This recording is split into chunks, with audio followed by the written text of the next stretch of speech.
and welcome back to MoAn Inc., you lovely nerds.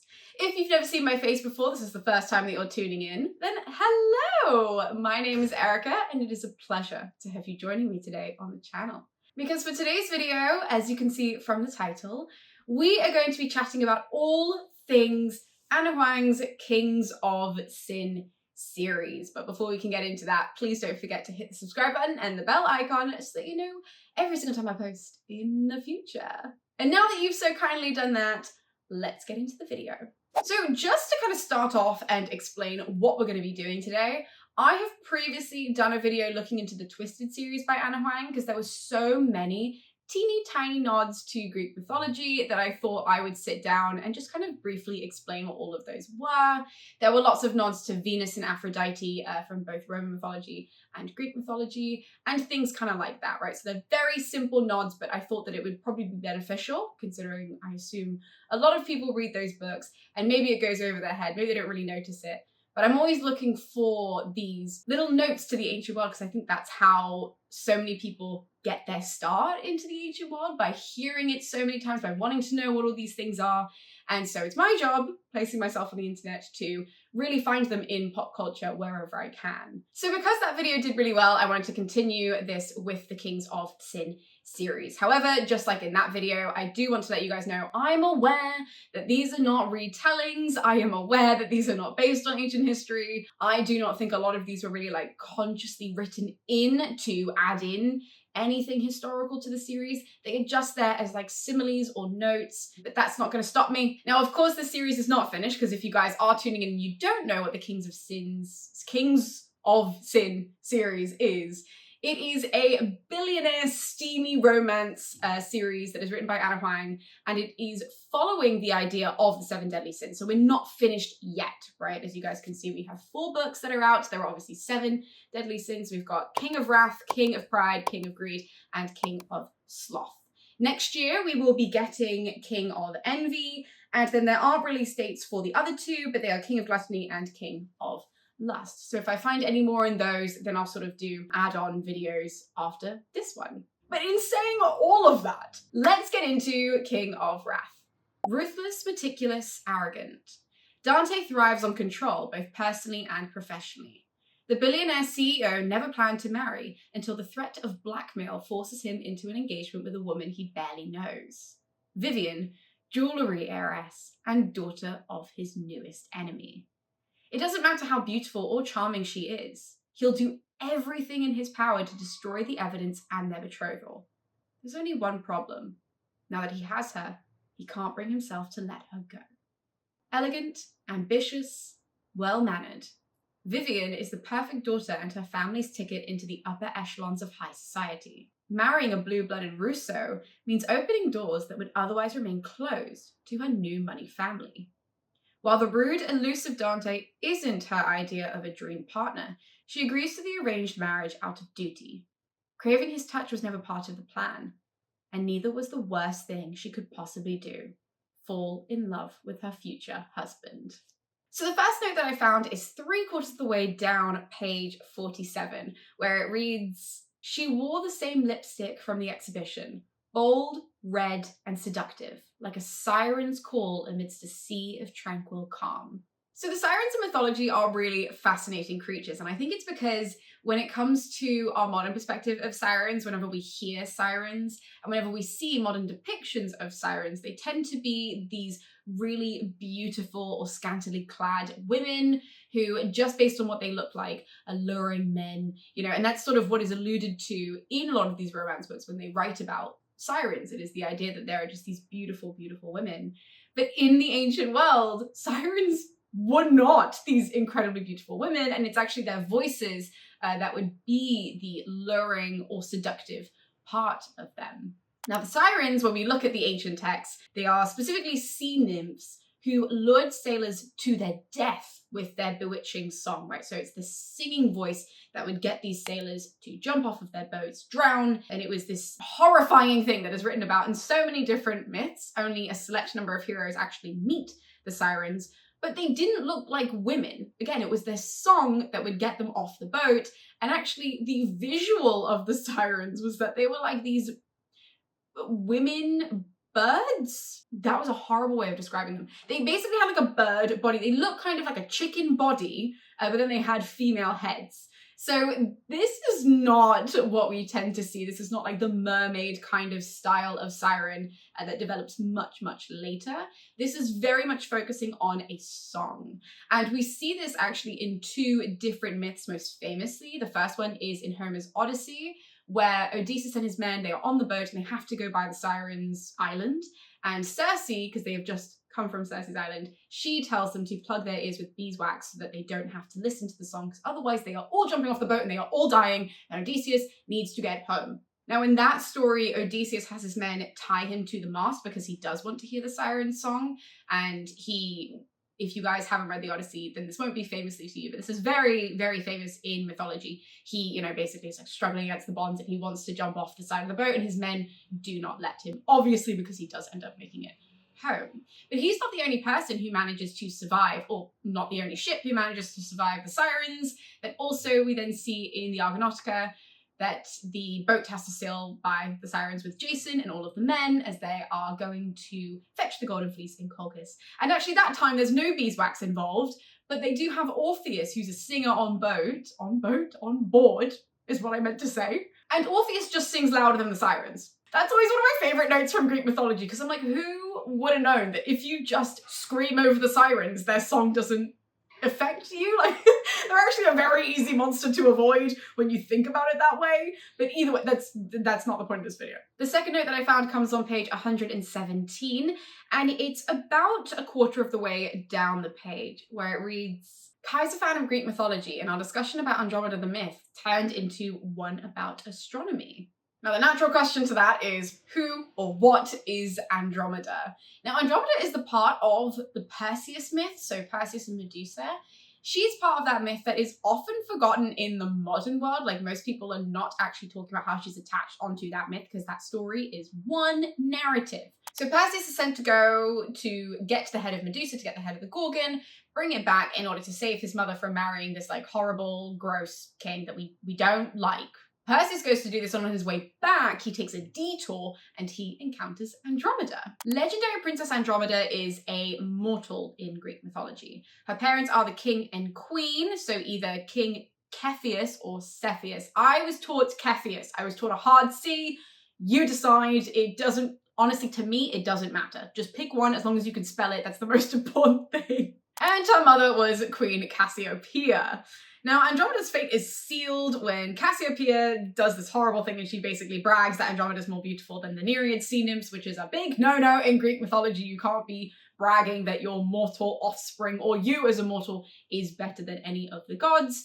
So Andromeda's mother does that, and Andromeda, very long story short, ends up getting chained to a rock. This is because Poseidon, who's god of the sea, he ends up getting incredibly mad that all of this shit is being said about the sea nymphs and how Andromeda's more beautiful than them, and so he sends a big monster to the shore, and Andromeda ends up getting chained to the rock as like an offering to the sea monster. Great, isn't it wonderful? Andromeda literally didn't open her mouth, and she's the one getting punished. Perseus shows up on his way home from beheading Medusa. He notices Andromeda and he comes down to save her because he is completely captivated by her beauty and wants to rescue a damsel in distress. And so he uses the head of Medusa, pulls it out in front of the sea monster, and the sea monster ends up turning to stone, as you can probably guess. And Andromeda and Perseus get married. Now, the myth does continue after that point, but we'll be here all day if I'm describing the entire myth.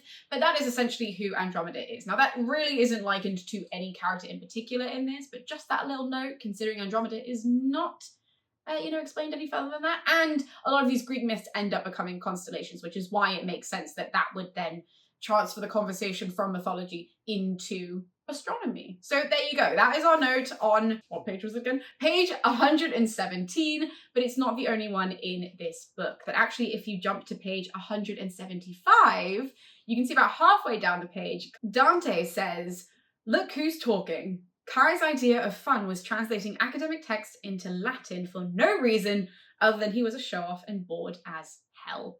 Now that is not really a note to the ancient world, but I love the idea that there's a character, and we'll, discuss this a bit more in a hot second with King of Pride. There's a character who just finds it fun to translate things into Latin. As somebody who can read Latin, I can't think of anything worse than doing this. I am not a linguist at heart. This was like really tough going for me at university to kind of get everything down, and really my Latin skills have improved since university by having so many years with it, that the idea that Kai does this for fun, I'm with Dante on that actually. And the last note in King of Wrath that we have before moving on is on page 235, where it's right at the bottom of the page and it says, "I had a call with your sister. She told me it was your favorite. He guided me into the room. Apparently you wouldn't shut up about Orion when you were younger." Her words. So let's tell you the myth of Orion. Orion was a handsome giant who had this incredible ability in Greek mythology to walk on water because his father is Poseidon, right? So he serves a king of Chios as a huntsman for a period of time. However, Orion is blinded and exiled from this kingdom after having his way.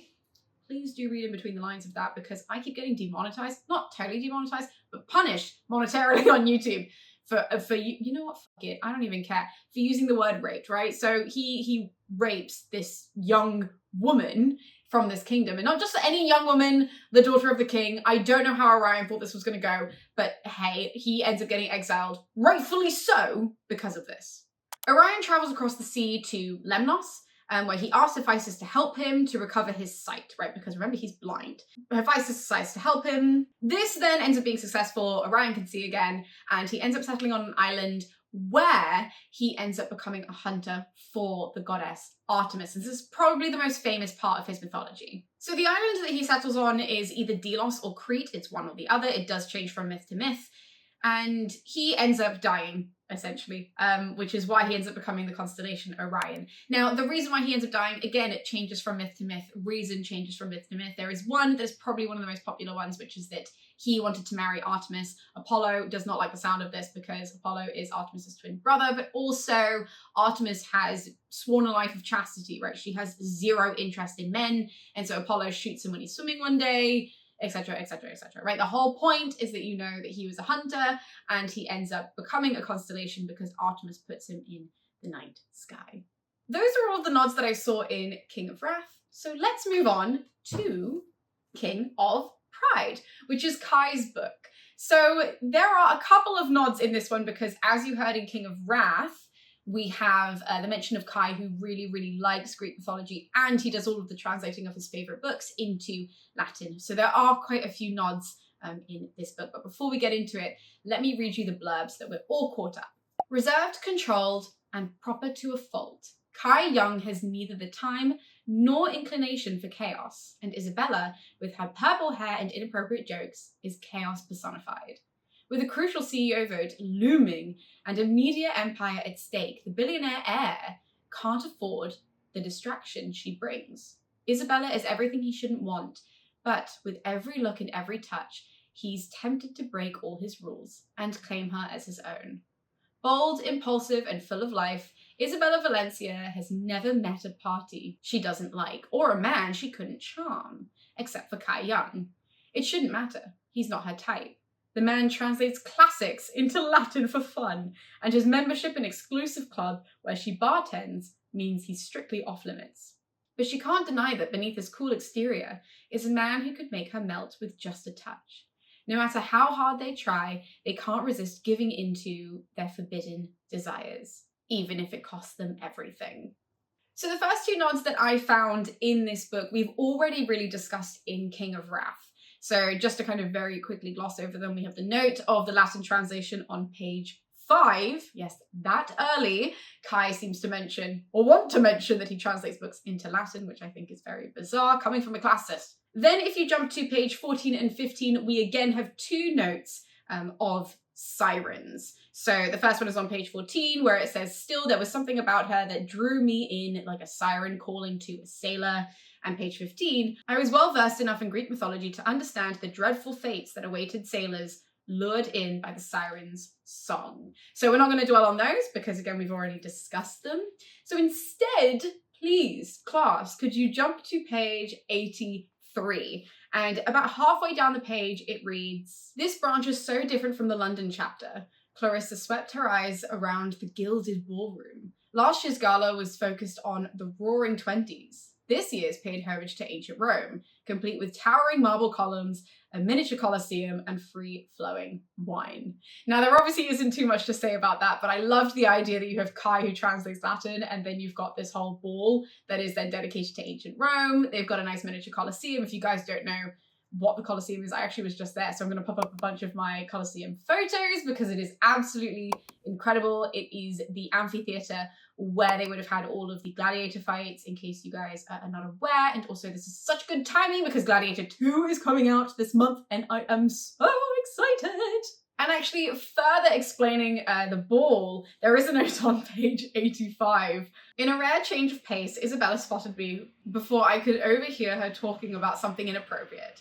Glitter condoms, perhaps, or a modern reenactment of an ancient Roman orgy, and her voice petered off as I approached." Now, again, there's not much to say about that, but I think that there are so many elements of the ancient world that people are surprised by. I don't know why necessarily people have this idea that everybody in history was maybe incredibly boring, probably just because the subject is academic. But yes, there would have been orgies in ancient Rome, and yes, we do have a number of them written down, which is really fun. Like, not obviously like in detail, but like we know that they were happening, we have notes of them. But just that you know, this little note here, it is a Roman nod, and it is, I guess, an accurate Roman nod at that.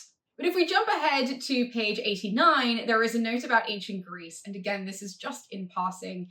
We're halfway down the page, pretty much exactly. It reads, "He stopped on a battered copy of the Iliad." And this is from Isabella's perspective when they are going to go into the secret library. Now, again, there's not much to say about this, but I just loved the note that it was the Iliad. I think it's a really nice way of tying a lot of these classical elements into Kai's character, because the Iliad, for you guys who don't know, is our text about the Trojan War. It's set in the 9th year of the war, and it follows Achilles' rage.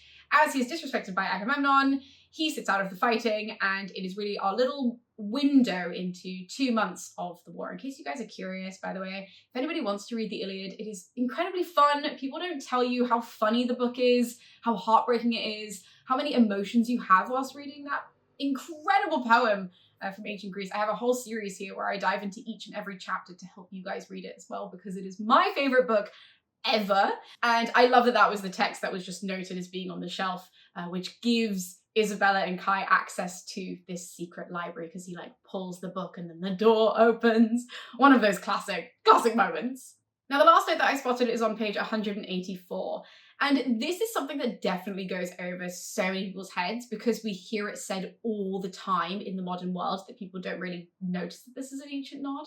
So if you turn to the page, it's the end of a chapter, and it's about a quarter of the way down the page, where it reads, "A smile edged my lips, but it was a Pyrrhic victory, because not being able to follow through on my threat was as torturous for me as it was for her."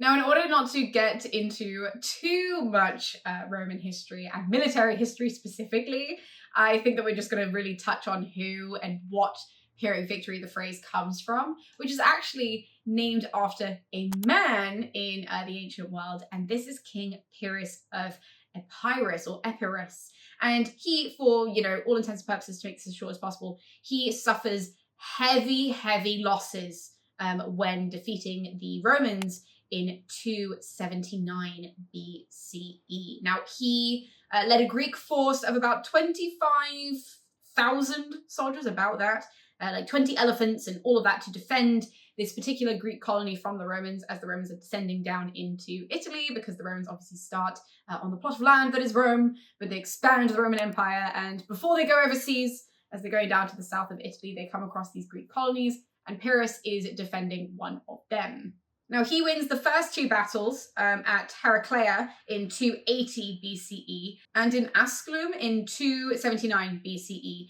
but he loses many of his best fighters and many of his best officers. So even though he does win, he suffers so much of a heavy loss that it's sort of like at what cost kind of a thing, which is where we get that phrase, Pyrrhic victory, from. So that is the last one from King of Pride. It is therefore, it's the moment that we bring King of Greed into the story, into the video. And before I can tell you the singular nod that I found in this book, let's get the blurb out of the way. Powerful, brilliant, and ambitious, Dominic Davenport clawed his way up from nothing to become the king of Wall Street. He has everything: a beautiful home, a beautiful wife, and more money than he could spend in a lifetime. But no matter how much he accumulates, he's never satisfied. In his endless quest for more, he drives away the only person who saw him as enough. It isn't until she's gone that he realizes there may be more to life than riches and glory, but by then, it may be too late. Kind, intelligent, and thoughtful, Alessandra Davenport has played the role of trophy wife for years. She stood by her husband while he built an empire, but now she realizes he's no longer the man she fell for. When it becomes clear that she'll always come second to his work, she finally takes charge of her life and puts herself first, even if it means leaving the only man she's ever loved. But what she didn't count on was his refusal to let her go, or for him to fight for their marriage, no matter what it takes. So the only note throughout this book is a classics note that we've actually already discussed in this video, but I did want to highlight that it is also mentioned in King of Greed, and that is on page 90, where about halfway down the page it reads, "One of the guests had collapsed face down in his plate. Blue suit, distinctive silver hair. Martin Wellgrew, the CEO of Orion Bank." So we've already discussed Orion, but I thought that I would just bring it up again that we do have a nod to that particular myth just in the name of a bank, which makes the most sense. Again, one of the most famous characters from Greek myth, even though most people don't know who Orion is. So that was a very quick detour, stop off in King of Greed. And finally, we're going to look at King of Sloths. So again, last one for the video. Let's just remind you guys of the blurb so that we're all caught up before I give you the final couple, actually, notes to the ancient world. Charming, easygoing, and rich beyond belief, Xavier has the world at his fingertips. He also has no interest in taking over his family's empire, but that hasn't stopped women from throwing themselves at him, unless the woman in question is his publicist. Nothing brings him more joy than riling her up, but when a tragedy forces them closer than ever, he must grapple with the uncertainty of his future and the realization that the only person immune to his charm is the one who he truly wants. Cool, intelligent, and ambitious, Sloane is a high-powered publicist who's used to dealing with difficult clients. However, none infuriate or tempt her more than a certain billionaire heir with his stupid dimples and laid-back attitude. She may be forced to work with him, but she'll never fall for him, no matter how fast he makes her heart beat or how thoughtful he is beneath his party persona. He's her client, and that's all he'll ever be, right? So our first nod is a more general note that I just kind of wanted to talk about a little bit in the video, which is on page 43. And right at the bottom of the page, it reads, "The fact he was built like a Greek god when he did nothing except lounge around and party proved there was no justice in the universe." And the reason why I wanted to bring this up is because we are often told people look like Greek gods. And as a nerd, I'm always sitting there going, which one? Like, I get that all of them are ripped. I would just like more specificity. Just a little bit. Like, I think when I find the writer that's going to be really specific, he looked like the Greek god Helios. I'll be like, who's my new best friend? This bitch. So that's neither here nor there. There's just one random note. And so jump to page 149, and literally smack bang in the middle of the page, it reads, "No friend ever served me, and no enemy ever wronged me, whom I have not repaid in full. Lucius Cornelius Sulla's self-written epitaph." Okay, who is Sulla? Because this is such a niche reference. I mean, not really in my world. So like in my world, he's one of the biggest names, but I'm thinking to put in a romance book. I was like, Anna, what are we doing? But also I loved it. Sulla was the victor in the first proper, like, full-scale civil war in Roman history, which is between 88 BCE and 82 BCE. So this is decades before Julius Caesar does his whole, everything that he does and then gets assassinated, because that happens in 44 BC. So this is about 40 years prior to that. Sulla ends up being dictator from 82 to 79, and he carries out a bunch of super notable reforms to attempt to strengthen the Roman Republic. during the last, well, what we now know is the last century of its survival. And Sulla was really at the helm trying to make sure it was as strong as possible whilst being dictator. And he was like not a nice guy, to put it lightly. He kills a bunch of people. He has this thing called a prescription list where he just lists off all the people he doesn't like, and he's like, all of them can be killed. He has a bunch of different, like I just said, a bunch of different reforms that come into Rome, and they are all based in strengthening the Roman state and the Roman Senate. Now, what's really interesting about Sulla is that he holds this incredible position of power. I mean, like, really, he is like the top dog in this section of the Roman Republic. And then he resigns. So in 79, he just goes, okay, I've done everything I wanted to do, and he just leaves. Now, this is something that literally interested everyone in the ancient world because no one expected somebody to assume the role of dictator and then to just fuck off. But the most common reason for this, because he doesn't explain it himself, but the most common reason that historians have come up with, ancient and modern, is that he was stating from the get-go that his whole goal was to strengthen the Roman Republic, and as soon as he did that, he stepped down and he kind of just let, ancient Rome do its thing. So when he put in all of the reforms that he wanted to, when he did everything, he then does, he just retires. But when he's in retirement, coming back to the book is when he writes his memoirs, and we get a lot of these quotes from Sulla directly, happen in his memoirs. And then he dies, he gets a fever and he dies. There you go, that's who Sulla is. So that is the last note from King of Sloth. Please do not be shy to check out the description below because there is so much information down there, as well as so many more videos on my channel. If this is the first time that you are watching one of my videos, go and check any of those out for nice introductory courses, topics, discussions about the things that we've spoken about today, to deepen your knowledge and to get you guys as excited about the ancient world as I am and so many other people in my industry are. So thank you guys so much for tuning in, and I'll be seeing you next time with more videos here on MoAn. I'll see you guys then.